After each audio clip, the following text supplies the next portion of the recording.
एक सेठ के पास एक व्यक्ति काम करता था। सेठ उस व्यक्ति पर बहुत विश्वास करता था। जो भी जरूरी काम हो वह सेठ हमेशा उसी व्यक्ति से कहता था। वो व्यक्ति भगवान का बहुत बड़ा भक्त था। वह सदा भगवान के चिंतन, भजन, कीर्तन, स्मरण, सत्संग आदि का लाभ लेता रहता था। एक दिन उस भक्त ने सेठ से श्री जगन्नाथ धाम यात्रा करने के लिए कुछ दिन की छुट्टी मांगी। सेठ ने उसे छुट्टी देते हुए कहा, भाई मैं तो हूं संसारी आदमी, हमेशा व्यापार के काम में व्यस्त रहता हूं, जिसके कारण कभी तीर्थ गमन का लाभ नहीं ले पाता। तुम जा ही रहे हो तो यह लो 100 रुपए मेरी ओर से, इसे श्री जगन्नाथ प्रभु के चरणों में समर्पित कर देना। भक्त सेठ से 100 रुपए लेकर श्री जगन्नाथ धाम यात्रा पर निकल गया।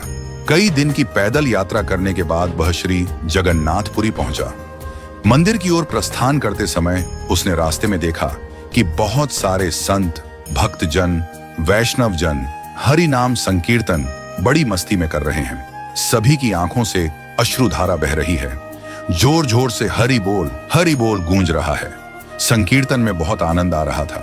भक्त भी वहीं रुककर हरि नाम संकीर्तन का आनंद लेने लगा।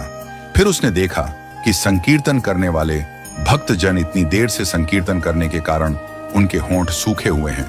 वह दिखने में कुछ भूखे ही प्रतीत हो रहे थे। उसने सोचा क्यों ना सेठ के 100 रुपए से इन भक्तों को भोजन करा दूं।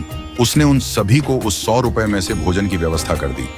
सबको भोजन कराने के बाद भोजन व्यवस्था में उसे कुल 98 रुपए खर्च करने पड़े। उसके पास 2 रुपए बच गए।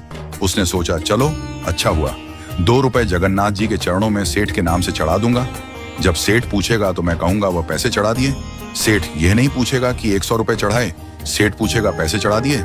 मैं बोल दूंगा कि पैसे चढ़ा दिए, झूठ भी नहीं होगा और काम भी हो जाएगा। भक्त ने श्री जगन्नाथ जी के दर्शनों के लिए मंदिर में प्रवेश किया। श्री जगन्नाथ जी की छवि को निहारते हुए अपने हृदय में उनको विराजमान कराया। अंत में उसने सेठ के 2 रुपए श्री जगन्नाथ जी के चरणों में चढ़ा दिए और बोला, यह 2 रुपए सेठ ने भेजे हैं। उसी रात सेठ के पास स्वप्न में श्री जगन्नाथ जी आए और बोले, सेठ तुम्हारे 98 रुपए मुझे मिल गए हैं।